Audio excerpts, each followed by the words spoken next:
Welcome to the Bright Eyes Podcast, advice for healthy vision for all ages. Your hosts are Dr. Naponia Warford and Dr. Beth Knighton, two optometrists who really see eye to eye. They can help you get perspective of the latest visual scientific evidence for improving your vision and helping you keep your eye on the ball. We have real facts and aqueous humor without making spectacles of ourselves. And don't worry, the jokes don't get any cornier than this, we promise. Hi, it's Dr. Nate, and this is the Bright Eyes Podcast. This episode is a little bit different. Instead of sitting down at my desk and having a conversation either with Dr. Knighton or a different doctor or one of our vision therapists, I had a conversation with Betsy, one of our vision therapy patients. And the conversation starts in the vision therapy room and then went out into the parking lot, and then we went to the waiting room to finish up the conversation. And the reason why we walked around will be apparent when you listen to the episode. I really like the way Betsy explains her experiences developing her vision as a vision therapy patient, specifically her appreciation of depth perception and what it brings. So I really hope you enjoy this episode. Thanks. So Betsy, we're here in the vision therapy room at Bright Eyes Kids, and this is where we were when you first observed 3D vision. Do you remember that? I do. It was a great day. Yeah, we were just playing the Vivid Vision? Yeah, Vivid Vision. It was after we played the spaceship, we were going through the rings, and I just remember taking off the glasses, taking off the goggles and seeing everything pop out. And then I also remember you going to grab the goggles and your hands just, it was scary. Your hands were just coming at me, grabbing the goggles. And I could also just see all, the details on your hands and everything coming at me. So, yeah. What I remember from that moment was you looking at your own hands and you were trying to describe what you were noticing, but you really didn't have words to describe it. So the word that you used while you're looking at your hands was that they were big. Yes. Everyone looked like they had monster hands at that point, so me included. So that's what happened. Now, that was a very big moment, but it didn't happen all at once. Tell the listeners maybe a little bit about your backstory visually, like when you were a kid, and then some of the things that you had done up until that point to get there. Yeah, so as a kid, my eyes used to flip back and forth a lot, so I never had the depth. So I was used to walking around with my vision shifting a lot, and I would just, when I was walking down the street, I would walk into a pole because, my other eye is looking out and not seeing the pole, or I'd walk into a wall, or I'd open the fridge door in my face, stuff like that. So that's kind of how it was as a kid, and then as I started doing therapy, I just started having more control over my eyes, and I started having more, maybe really quick instances of seeing 3D, but it wasn't until that day where it really happened and it stayed. So it was just really neat. And so one of the things that we used to do when we were first trying to develop your sense of depth perception and 3D vision was not only do activities here with the virtual reality and the Brox ring and some of the other vision therapy activities, but we would go outside. So you want to take a field trip? You want to go outside? Oh, yeah, sounds good.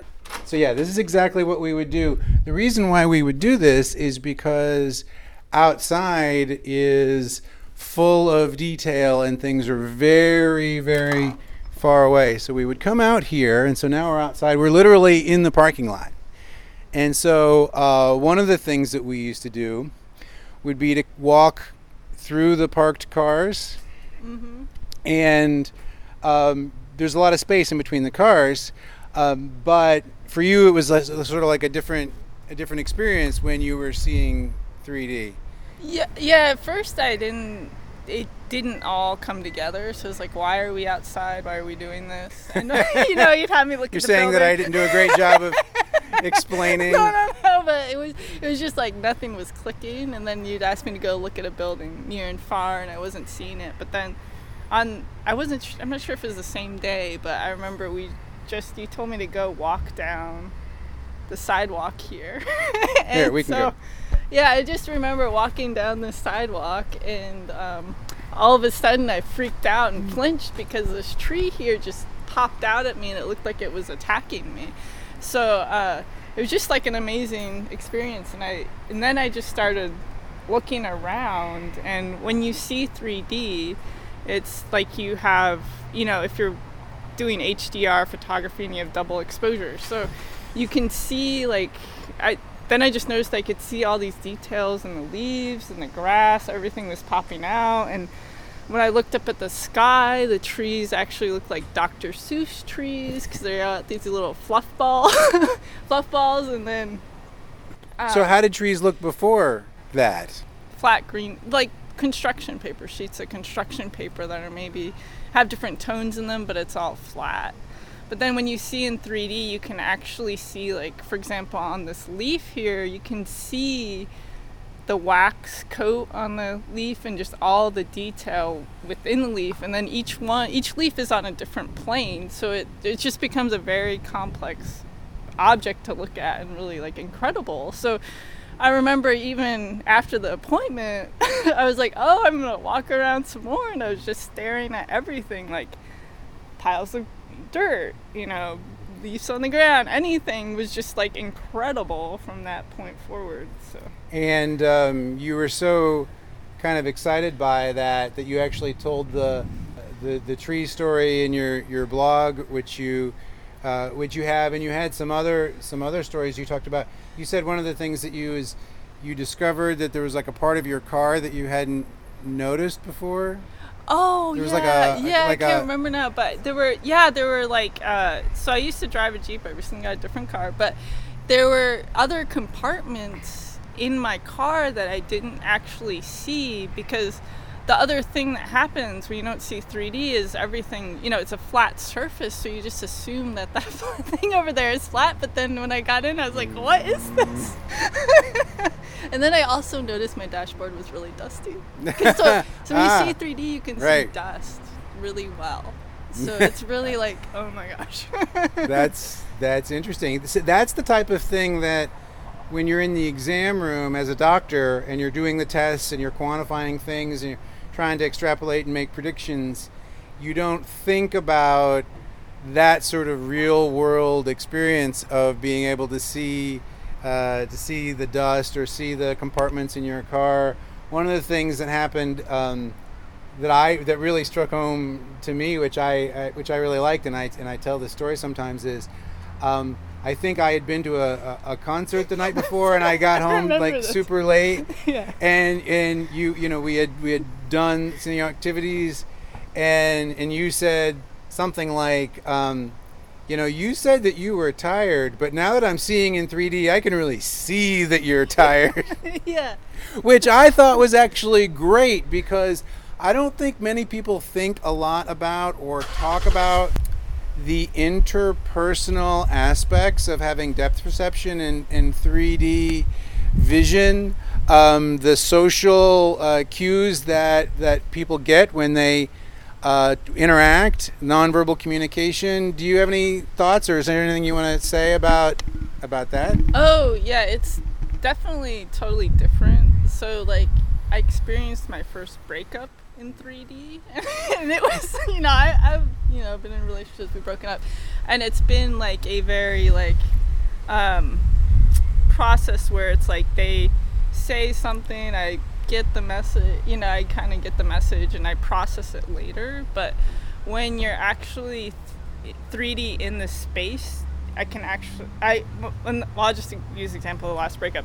I could really see the emotion in their face and what they were saying, and I could just process it was much more intense, actually. It was a very intense experience because you can, when you're seeing 3D, the wrinkles in someone's forehead relates to their actual emotion and their expression, and people are more animated. Like, think about watching like maybe a 2D cartoon, an old Roadrunner cartoon versus like a current Pixar film. You really see the expressions and the characters. So that was how it was when I was being broken up with. I could really see it, and it was just very intense, and I processed everything much more quickly.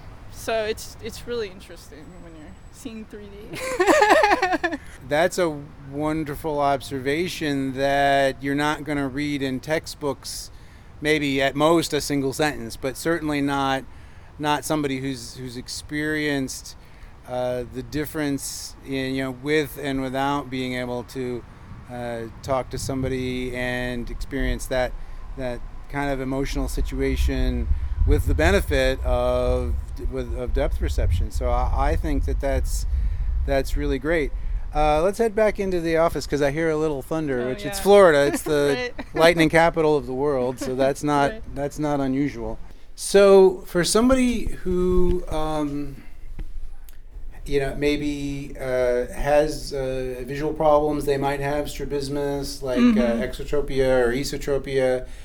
I understand that you get emails from people in that sort of situation. So what types of things do they ask you, and what kind of things do you tell them? Well, I get a lot of emails from concerned parents who they've come across my blog, and since they had their child was born prematurely like I was, and they might be having other developmental issues such as speech delay, other things which are similar to what I had, and they're not sure what to do because all they want to do is help their child. So I think they're a little bit in panic mode because their child isn't meeting their milestones. So I just try to provide comfort for them and explain, I've been through speech therapy, auditory processing, and then lastly this vision therapy.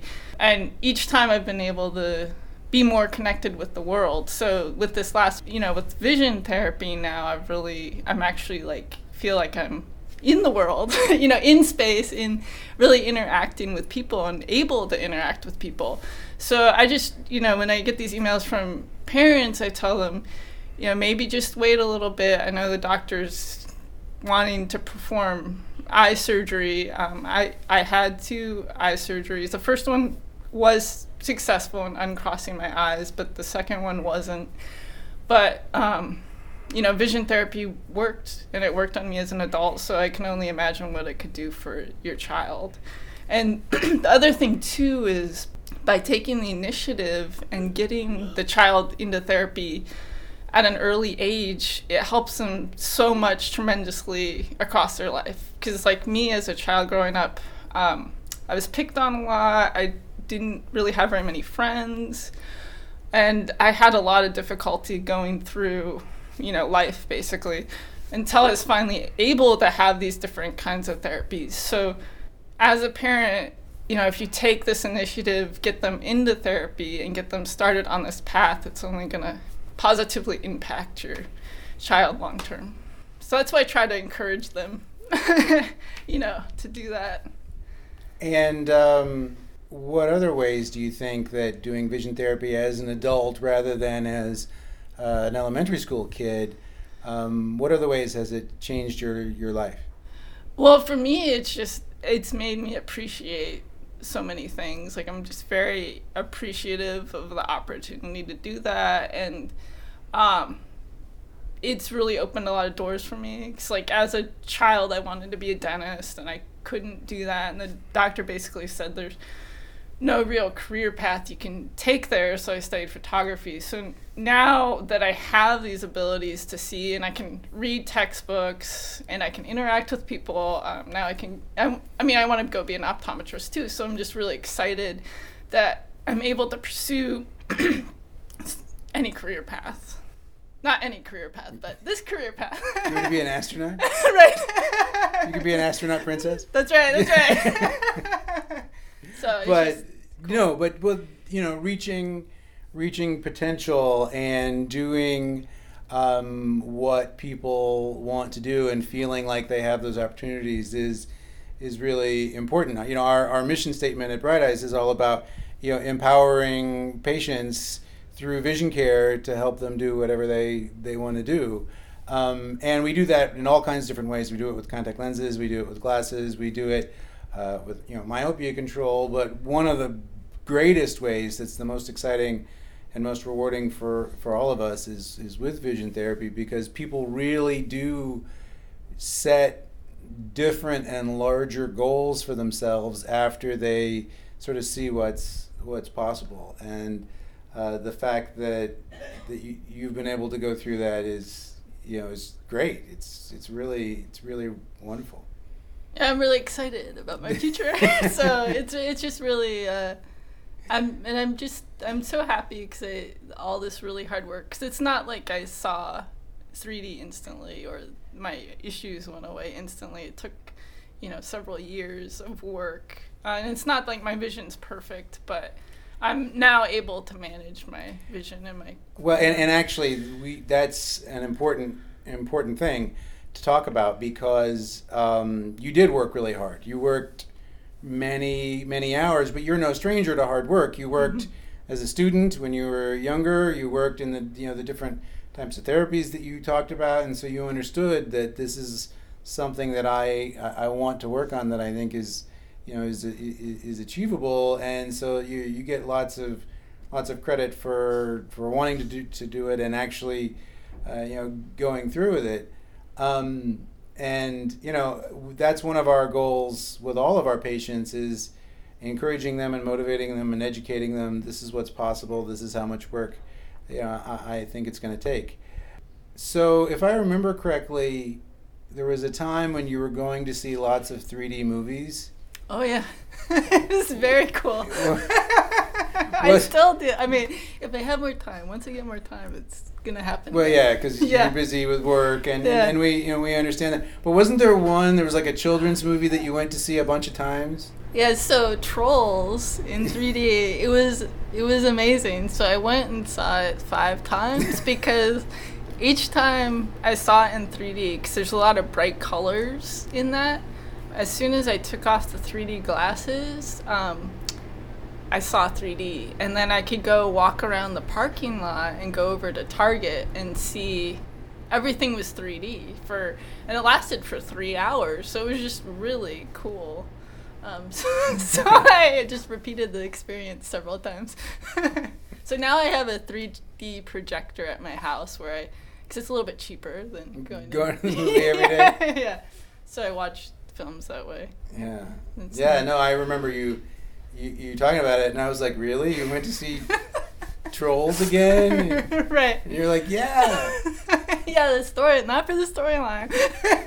But I think you're right about the colors, because a lot of movies, like if you were to see like Batman in 3D, it's like really dark, even for people who have totally normal vision, it's kind of hard to see because it's so dark and the contrast is so low. So that was probably a great one to see. Yeah, except I went and saw other darker ones, like you said, and it just didn't have the same effect. Yeah. But the cool thing too was that just reminds me of every year my family went to go see the Rockettes, and at the beginning they have this 3D experience, and I was never able to see Santa throw the wreaths over the audience, but it was just incredible because I actually saw him throw the wreaths over the audience finally a couple of years ago. So it's really neat to have that.